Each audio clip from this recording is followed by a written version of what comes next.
Chers amis, nous allons méditer aujourd'hui le mystère de la présentation de Jésus au Temple. Ce mystère est important parce qu'il est en quelque sorte le couronnement de tout le mystère de Noël.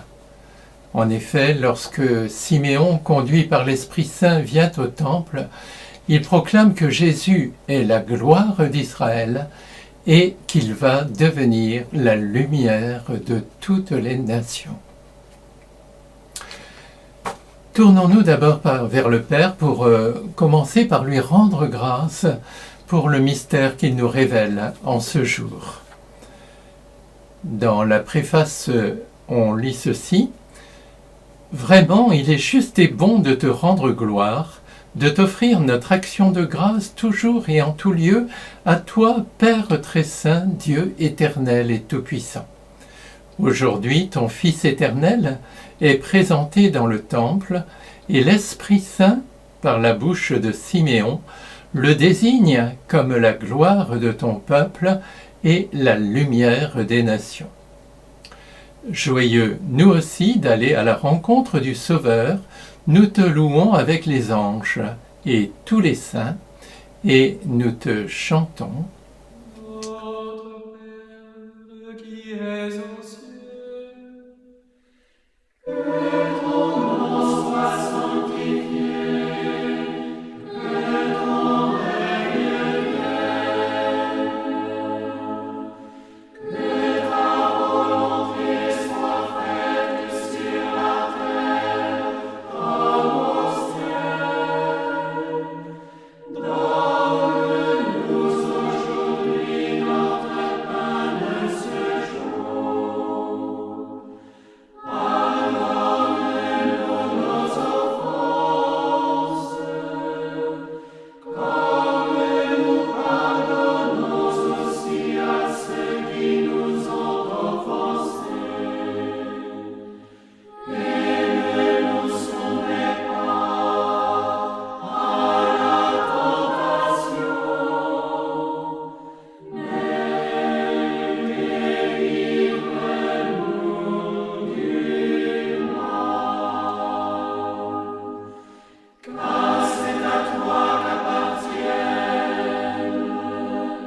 le règne, la puissance et la gloire, pour les siècles des siècles.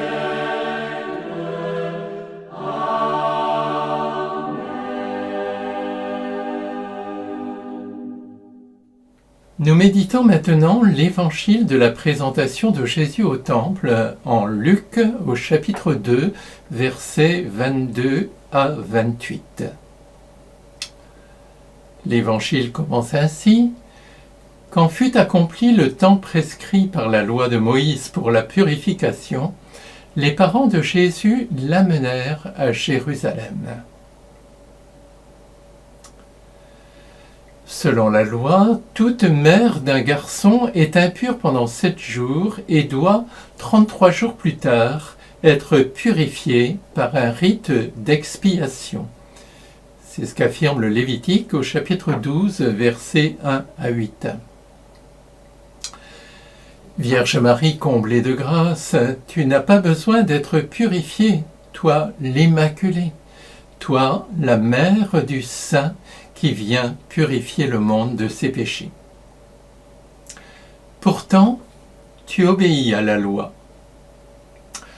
Plus tard, Jésus félicitera ceux qui agissent ainsi, en disant: « Celui qui observera les plus petits commandements et les enseignera, celui-là sera déclaré grand dans le royaume des cieux. » Matthieu 5, 19. Et Jésus précisera: « Ne pensez pas que je sois venu abolir la loi ou les prophètes. Je suis venu non abolir, mais accomplir. » Matthieu 5, 17. Vierge Marie, en obéissant à la loi, tu contribues ainsi à l'accomplissement des promesses. En outre, tu sais bien que le péché d'Ève a consisté d'abord en une désobéissance au commandement de Dieu. Toi, la nouvelle Ève, Tu choisis d'obéir humblement à une loi qui ne te concerne pas, fidèle par avance à celui qui, pour nous sauver, se fera obéissant jusqu'à la mort. Philippiens 2:8.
La parole de Dieu poursuit.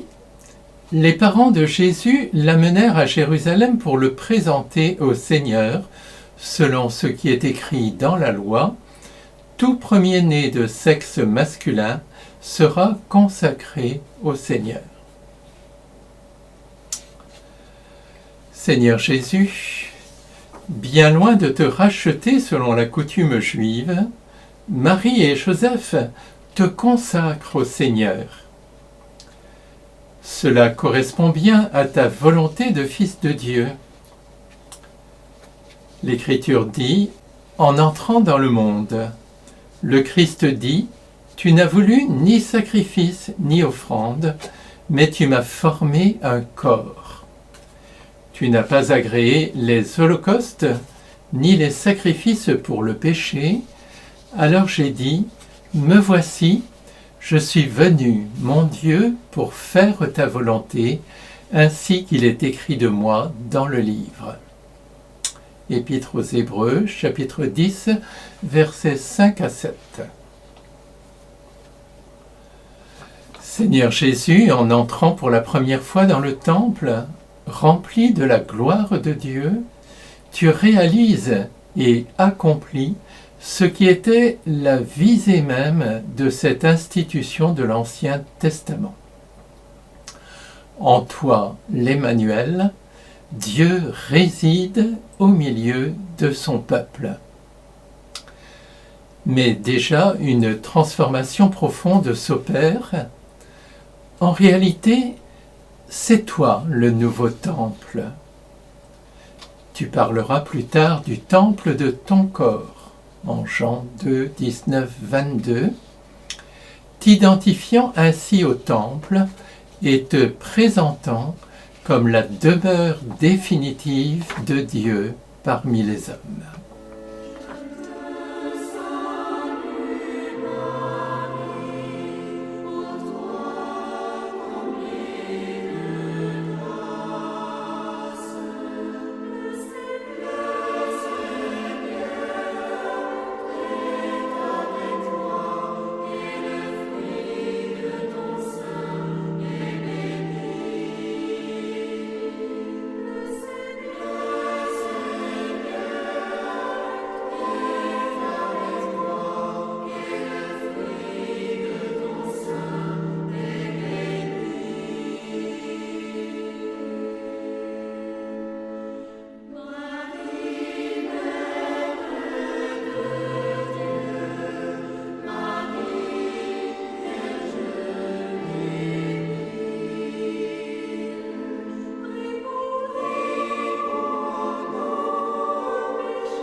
La parole de Dieu poursuit. Il venait aussi offrir le sacrifice prescrit par la loi du Seigneur, un couple de tourterelles ou 2 petites colombes. Saint Joseph et Sainte Marie, obéissant à la loi, vous offrez en sacrifice pour le péché un couple de tourterelles ou 2 petites colombes. Si vous aviez été plus riche, vous auriez offert un agneau. Mais en réalité, ces sacrifices d'animaux, bien qu'ils soient prescrits par la loi, ne sont pas agréables à Dieu, comme le dira l'Épître aux Hébreux au chapitre 10, versets 5 à 7. Le seul sacrifice qui plaise au Père est celui de Jésus, l'agneau de Dieu qui enlève le péché du monde, comme dit Jean en 1, 29. Voilà le vrai sacrifice pur et saint, le sacrifice parfait qui rachète le monde. Alors, Vierge Marie, nous t'invitons avec Saint Bernard, offre ton Fils, Vierge Sainte, et présente au Seigneur le fruit béni de tes entrailles. Offre pour notre commune réconciliation la victime sainte qui plaît à Dieu. Viendra le jour où ce Fils sera offert non plus dans le temple, ni dans les bras de Siméon, mais hors de la cité sur les bras de la croix. Viendra le jour où il ne sera plus racheté par le sang d'une victime, mais rachètera les autres par son propre sang, parce que Dieu l'a envoyé comme rédemption pour son peuple. Alors, affirme une préface, quand le Christ livre son corps sur la croix, tous les sacrifices de l'ancienne alliance parviennent à leur achèvement.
L'Évangile poursuit.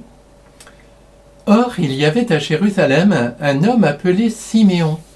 C'était un homme juste et religieux qui attendait la consolation d'Israël. Et l'Esprit Saint était sur lui. Il avait reçu de l'Esprit Saint l'annonce qu'il ne verrait pas la mort avant d'avoir vu le Christ, le Messie du Seigneur. Sous l'action de l'Esprit, Siméon vint au temple. Au moment où les parents présentaient l'enfant Jésus pour se conformer au rite de la loi qui le concernait, Siméon reçut l'enfant dans ses bras. Seigneur Jésus, lorsque tu entres dans le temple avec tes parents, tu es accueilli par le vieillard Siméon. C'était, précise Saint Luc, un homme juste et religieux qui attendait la consolation d'Israël, et l'Esprit Saint était sur lui. Et était-il prêtre? Certains, comme Cajetan, pensaient que oui, parce qu'il te reçoit dans ses bras et bénit Dieu. Mais Luc ne le dit pas, pour signifier qu'en réalité, le vrai prêtre, c'est toi, Seigneur Jésus. Tu es à la fois le temple nouveau, la victime qui plaît au Père, et l'unique grand prêtre de l'alliance nouvelle et éternelle. La liturgie l'explicite en proposant comme deuxième lecture à cette fête un passage de l'Épître aux Hébreux. Toi, le Verbe de Dieu, tu t'es fait homme en prenant chair de la Vierge Marie. Il te fallait te rendre en tout semblable à tes frères pour devenir un grand prêtre miséricordieux et digne de foi pour les relations avec Dieu, afin d'enlever les péchés du peuple. Hébreux 2, 17. Aujourd'hui, dans le temple, ce mystère se réalise déjà en espérance.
La parole de Dieu poursuit. Siméon reçut l'enfant dans ses bras et il bénit Dieu en disant : Maintenant, ô Maître souverain, tu peux laisser ton serviteur s'en aller en paix selon ta parole, car mes yeux ont vu le salut que tu préparais à la face des peuples, lumière qui se révèle aux nations et donne gloire à ton peuple Israël. Seigneur Jésus, en écho aux prophéties d'Isaïe promettant la consolation d'Israël, Isaïe 40, verset 1, et son salut, Isaïe 40, verset 5, Siméon te salue comme la gloire d'Israël. C'est là un titre divin. En ce jour, dans le temple de Jérusalem, le vieillard t'accueille comme son Dieu. Lorsque tu commenceras ta mission, Dieu n'habitera plus seulement le temple, il sera partout où tu seras. Et ceux qui croiront en toi pourront, à travers toi, adorer le Père en esprit et en vérité, comme tu le diras à la Samaritaine, en Jean 4, 19, 24.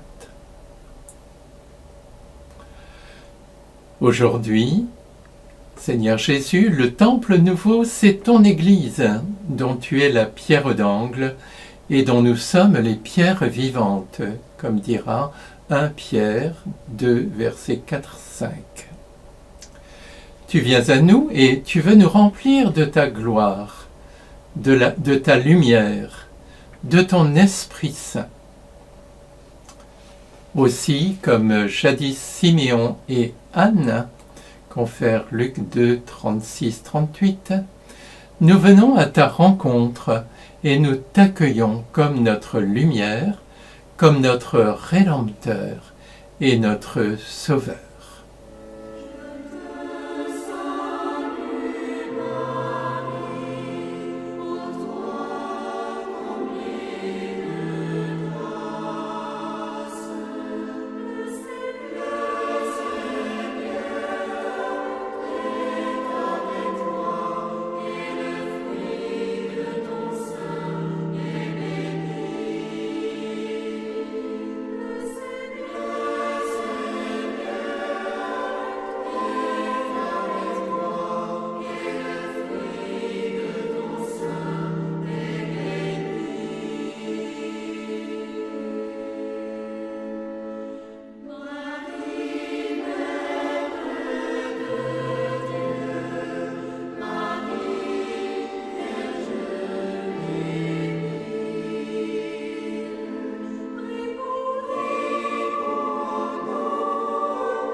L'Évangile reprend: le père et la mère de l'enfant s'étonnaient de ce qui était dit de lui. Siméon les bénit, puis il dit à Marie sa mère: voici que cet enfant provoquera la chute et le relèvement de beaucoup en Israël. Il sera un signe de contradiction. Seigneur Jésus, à la suite d'Isaïe, par exemple Isaïe 42, 6 ou 49, 6, Siméon a proclamé que tu es la lumière des nations. Tu viens sauver non seulement Israël, mais aussi les païens, c'est-à-dire tous les hommes. Pour cela, tu vas affronter le prince des ténèbres et plonger au cœur des ténèbres du mal et du péché. En allant jusqu'au bout de l'amour, comme dira Jean en 13, verset 1, par ta passion et ta résurrection, tu vas triompher du mal, du péché et de la mort. Tu places les hommes devant un choix décisif. Ceux qui refusent ta lumière et font le mal chutent dans les ténèbres du péché. Mais ceux qui accueillent ta lumière et agissent en union avec Dieu sont relevés de la mort du péché. Confère Jean 3, versets 19 à 21. Seigneur Jésus, nous choisissons de marcher à ta lumière, qu'elle illumine notre intelligence par la foi et embrasse notre cœur par la charité. Donne-nous ton Esprit Saint pour que nous la rayonnions autour de nous, afin qu'elle éclaire tous ceux que nous rencontrons et finisse par illuminer toutes les nations.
Siméon dit encore à Marie sa mère: voici que cet enfant sera un signe de contradiction, et toi, ton âme sera traversée d'un glaive.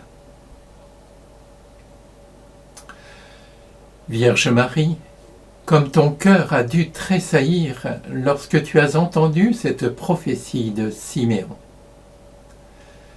L'archange Gabriel à l'Annonciation et l'ange à Noël ont révélé qui est Jésus et quelle est sa mission. Il est le Fils de Dieu, le Messie, le Sauveur. Mais ils n'ont pas précisé comment il remplirait cette mission. Aujourd'hui, Siméon annonce qu'il le fera comme le serviteur souffrant évoqué en Isaïe 53, et que toi, sa mère bien-aimée, tu seras associée par ta souffrance à l'œuvre de notre rédemption.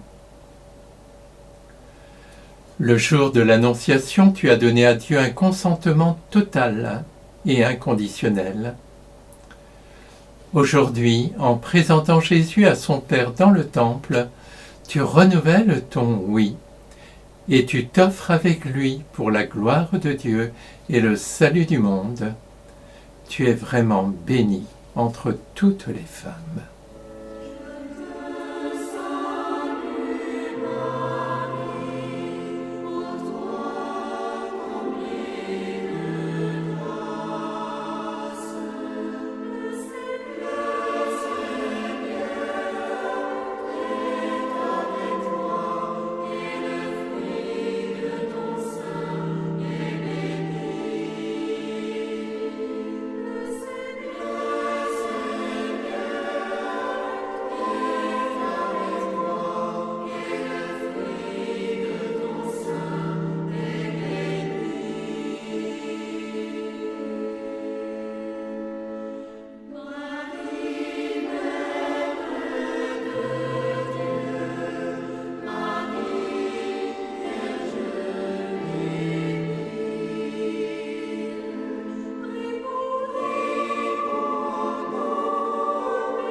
Vierge Marie, le premier à transpercer ton cœur est Hérode, qui veut faire périr ton fils. Matthieu nous le rapporte au chapitre 2, versets 13-21. Et il précise, après le départ des mages, voici que l'ange du Seigneur apparaît en songe à Joseph et lui dit « Lève-toi, prends l'enfant et sa mère et fuis en Égypte. Reste là-bas jusqu'à ce que je t'avertisse, car Hérode va rechercher l'enfant pour le faire périr. » Joseph se leva.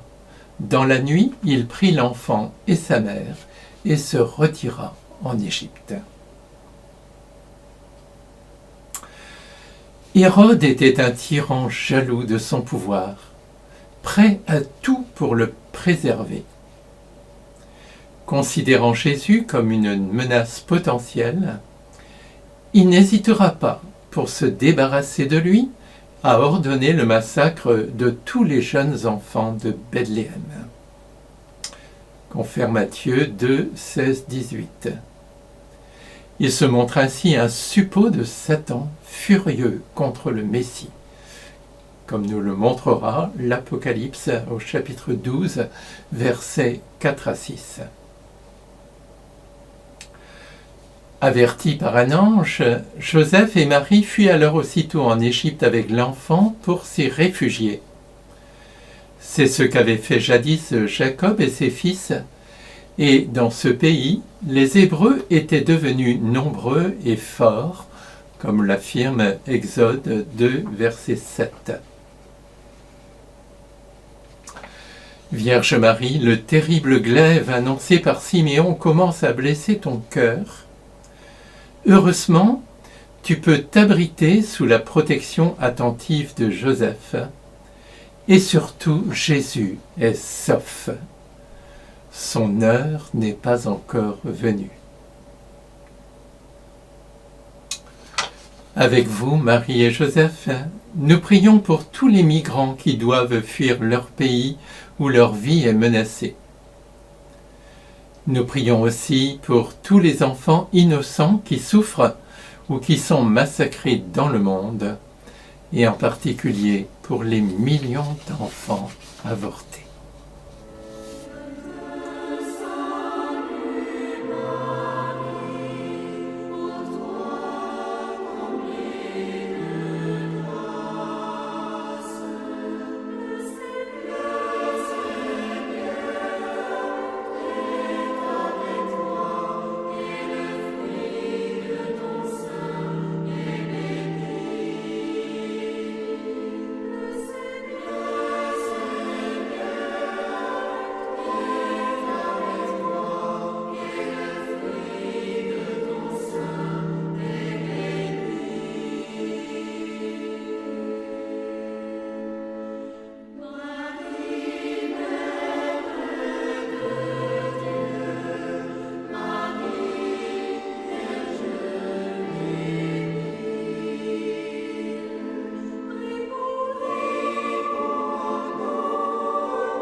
L'Évangile poursuit. Joseph prit l'enfant et sa mère et se retira en Égypte, où il resta jusqu'à la mort d'Hérode, pour que soit accomplie la parole du Seigneur prononcée par le prophète. D'Égypte j'ai appelé mon fils. Après la mort d'Hérode, voici que l'ange du Seigneur apparaît en songe à Joseph en Égypte et lui dit « Lève-toi, prends l'enfant et sa mère et pars pour le pays d'Israël, car ils sont morts ceux qui en voulaient à la vie de l'enfant. » Joseph se leva, prit l'enfant et sa mère, il entra dans le pays d'Israël. Seigneur Jésus, après la mort du tyran Hérode, vient l'heure pour toi de vivre ta sortie, ton exode d'Égypte. D'Égypte j'ai appelé mon fils, a dit Dieu par la bouche de ses prophètes. Osée 11, verset 1, Matthieu 2, verset 15. Jésus, tu es le Fils unique du Père, mais devenu homme et fils d'Abraham, tu t'identifies au peuple choisi qui avait été réduit en esclavage en Égypte et que Dieu a sauvé par la main de Moïse. Tu es le véritable Israël que Dieu entoure de sa protection.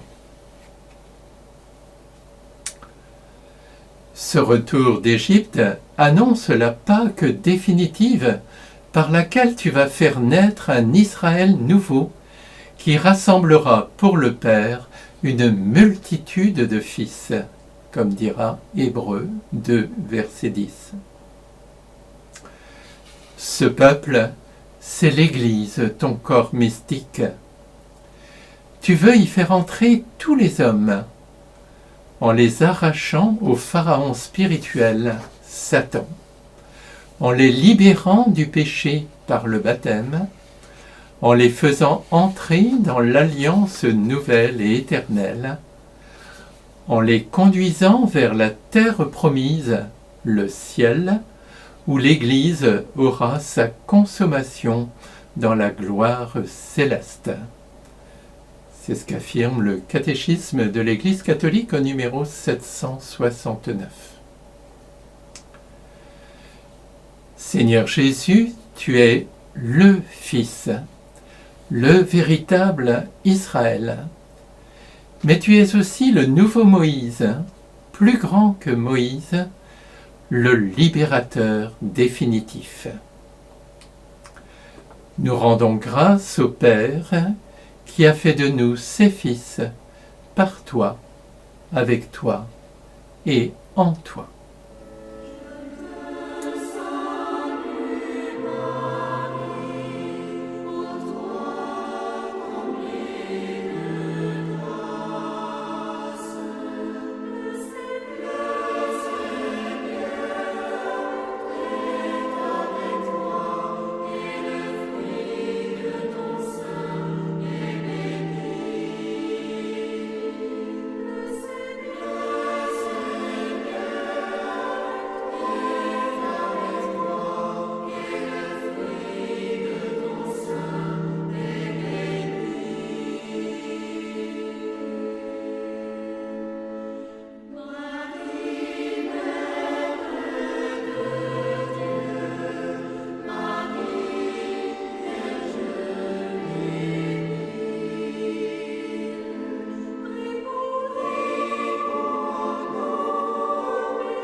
Le passage de Matthieu s'achève ainsi.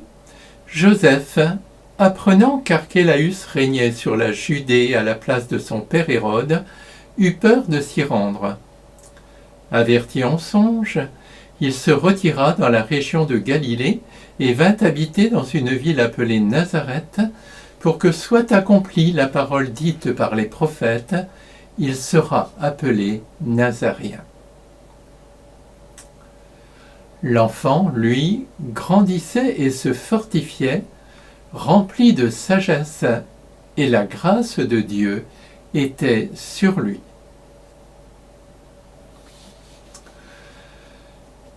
Saint Joseph, guidé par Dieu, tu as amené Marie et Jésus à Nazareth. Jésus y passera sa petite enfance, et c'est pour cela qu'il sera appelé Nazaréen.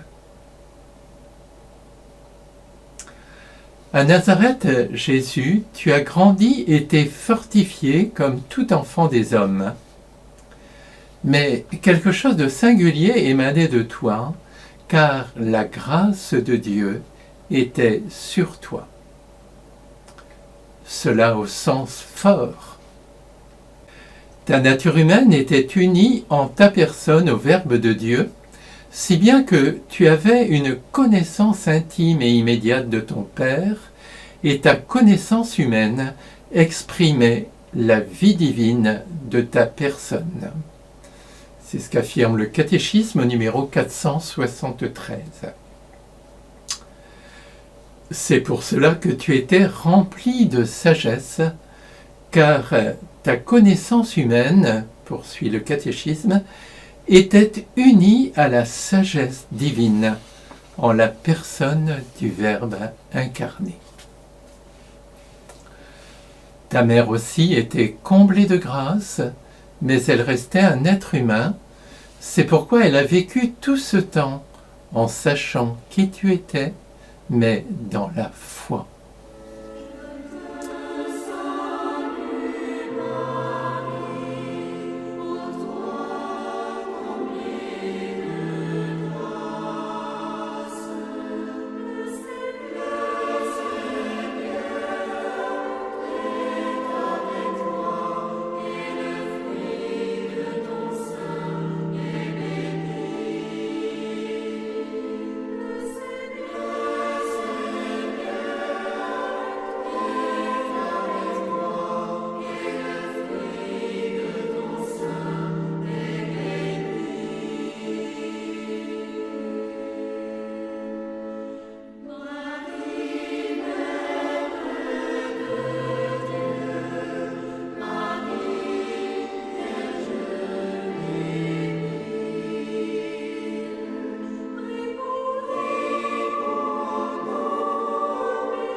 Saint Joseph, dans les événements que nous venons de méditer, tu étais très présent, quoique discret.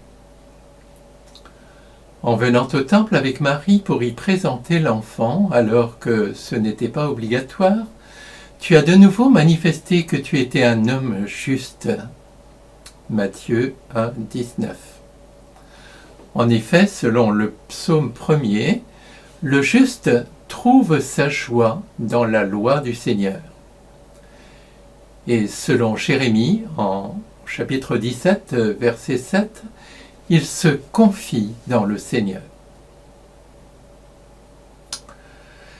Ayant accepté la mission que Dieu t'avait confiée, d'épouser Marie et d'être le père adoptif de Jésus, tu étais à son écoute et tu t'es laissé guider par lui dans cette période difficile. Il t'a envoyé son ange pour t'avertir de fuir en Égypte avec l'enfant et sa mère. Puis, après la mort d'Hérode, l'ange t'a dit de revenir en terre d'Israël et de t'installer à Nazareth. Là, pendant la petite enfance de Jésus, tu as joué ton rôle de père, recevant du Père des cieux toutes les grâces nécessaires pour être son reflet auprès de son Fils. Tu l'as aimé et éduquer de la façon la plus parfaite. Saint Joseph, intercède auprès du Père pour les pères de la terre, afin qu'à ton exemple et avec la grâce du Saint-Esprit, ils sachent aimer, guider et éduquer, spécialement durant la petite enfance, les enfants que Dieu leur a confiés. Je te salue, Joseph, fils de David, juste époux de la Vierge Marie, mère du Christ. Saint Joseph, Père nourricier de Jésus, guide nos pas vers celui qui est le vrai pain de vie. Amen. Rendons grâce à Dieu pour tant de bonté et tant de merveilles. Dans le mystère de la présentation, le Fils se consacre au Père pour nous sauver et pour faire de nous les enfants du Père. L'Esprit Saint baigne toute cette scène de lumière et d'amour. Et c'est par lui que, le jour de notre baptême, nous devenons en Jésus les fils bien-aimés du Père. Gloire au Père, au Fils et au Saint-Esprit, comme il était au commencement, maintenant et toujours, et dans les siècles des siècles. Amen.